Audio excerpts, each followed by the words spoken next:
اعوذ باللہ من الشیطان الرجیم، بسم اللہ الرحمن الرحیم۔ السلام علیکم ورحمۃ اللہ۔ میں آج جو آپ لوگوں سے بات کرنا چاہوں گا وہ ہے گناہ کو کیسے چھوڑیں۔ میں اپنی بات سے آپ لوگوں کے دلوں کو ٹھیس پہنچانا نہیں چاہتا۔ میرا مقصد صرف اور صرف رضا الہی ہے، اور اللہ پاک ہم سب کو سیدھی راہ پر چلائے، آمین۔ گناہ کو کیسے چھوڑیں؟ اکثر لوگوں کے دلوں میں آتا ہے کہ ہم گناہ تو کر رہے ہیں، اور گناہ کرنے کی عادت ہیبٹ ہماری بن چکی ہے، اب اس گناہ کو کیسے چھوڑیں؟ آخر کیسے؟ تو میں آپ لوگوں سے یہی کہنا چاہوں گا کہ موت کو کثرت سے یاد کیا کرو، اور سوچا کرو کہ کل محشر کے دن اللہ کو کیا منہ دکھائیں گے، اور قبر کے عذاب کو کثرت سے ذہن نشین کر لو۔ آج ہم جو بھی گناہ کرتے ہیں اور ہمیں پتہ بھی ہے یہ گناہ ہے، جیسے کہ گالی دینا، سانگ سننا، نماز چھوڑ دینا، سنتوں پر عمل پیرا نہیں ہونا، اور ہمیں قبر میں ان سب چیزوں کا عذاب چکھنا پڑے گا، اور ان سب کا حساب و کتاب دینا ہے، اور قبر کا عذاب کوئی ہلکا عذاب نہیں ہوگا۔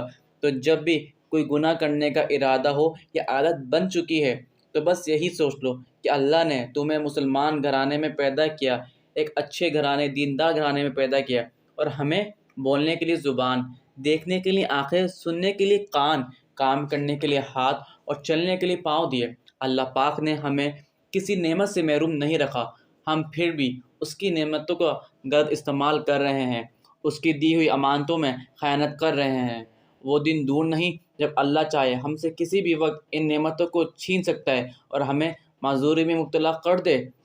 ہمارے پاس کان تو ہیں لیکن گانے سننے کے لیے، دوستوں میں بیٹھ کر فحش باتیں سننے کے لیے، ان کی گالیاں سننے کے لیے، زبان تو ہے لیکن غلط باتیں کرنے کے لیے، ہاتھ تو ہیں لیکن دوسروں کو تکلیف پہنچانے کے لیے، اور پاؤں تو ہیں لیکن اللہ کی نافرمانی میں چل کر ایسے ایسے حق ادا کر رہے ہیں۔ اللہ کی دی ہوئی نعمتوں کا ڈرو نوجوانوں، ڈرو اس وقت سے ڈرو، اللہ کی لاٹھی بے آواز ہے، وہ ہمیں کبھی بھی پکڑ سکتا ہے، اور ہم بھی اس کی سزا کے سزاوار لوگوں میں سے سزاوار نہ بن جائیں۔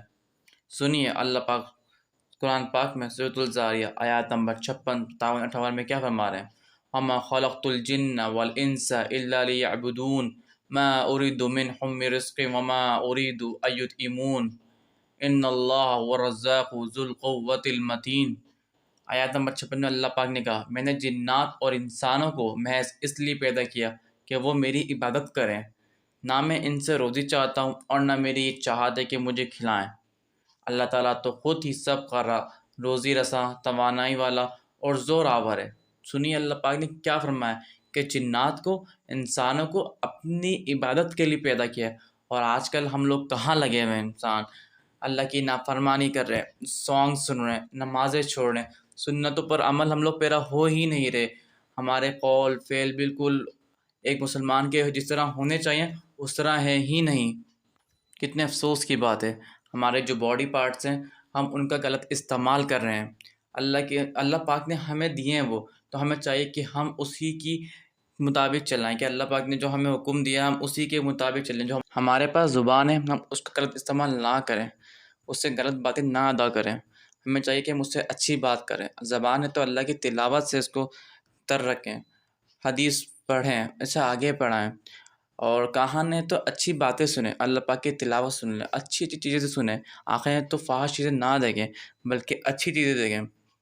اللہ پاک کیا چاہتے ہیں؟ صرف اور صرف یہ چاہتے ہیں کہ ہم صرف اس ہی کی بات کریں، اس ہی سے مدد مانگیں۔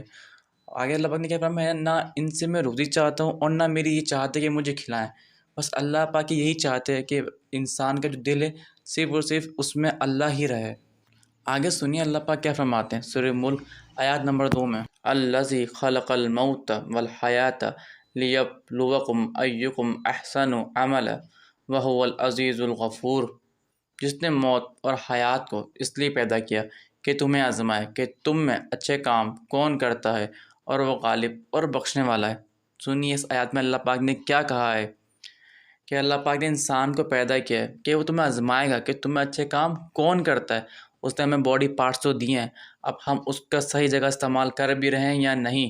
اب ہم اس کا جس کی آزمائش میں ڈالا ہے، اب ہم پتہ نہیں کیا کر رہے ہیں، کیسے استعمال کر رہے ہیں۔ اللہ پاک ہم سب کو سمجھنے کی توفیق دے اس بات کو۔ افسوس کی بات تو یہ ہے کہ ہمارے پاس قرآن ہے لیکن ہم قرآن پڑھنے کا ٹائم نہیں ہے۔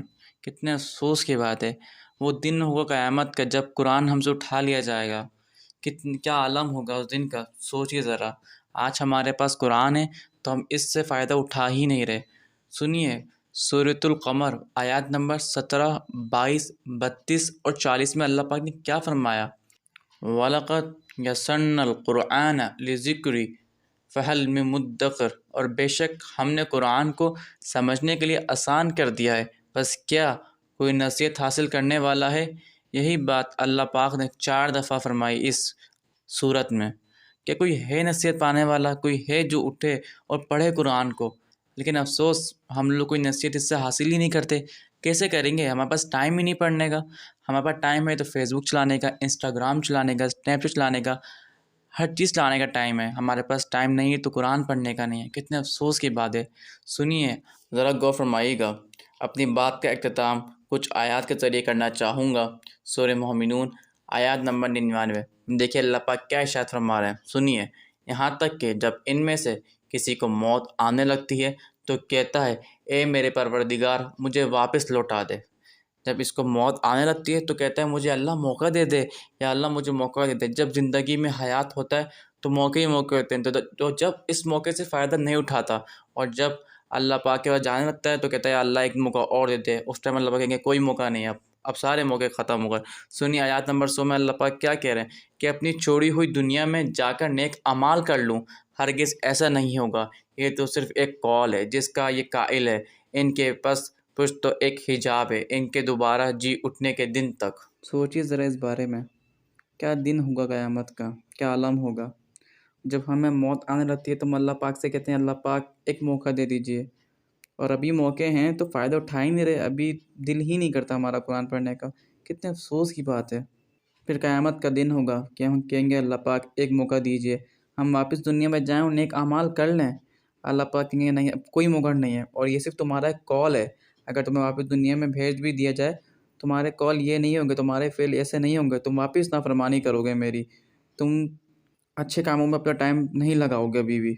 وہی جو تمہارے کام ہے فحش باتیں کرنا، گناہ کے کام کرنا، گانے سننا، موویز دیکھنا، ہم سب دنیا میں واپس آنے کے بعد بھی یہی کریں گے۔ میری بس یہی دعا ہے اللہ پاک سے، اللہ پاک ہم سب کو سیدھی راہ پر چلائے، آمین۔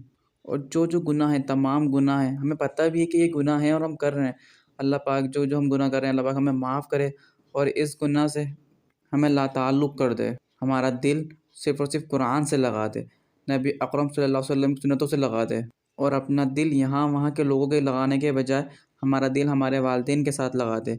جو کچھ کہا اللہ پاک عمل کرنے کی توفیق دے، آمین ثم آمین۔ السلام علیکم ورحمۃ اللہ۔ اگر بات سمجھ میں آئے تو سبسکرائب بھی کر لیے گا، اور لازماً دوستوں کے ساتھ شیئر کریے گا تاکہ اچھی بات آپ خود بھی سنیں اور دوسروں کو بھی سنائیں۔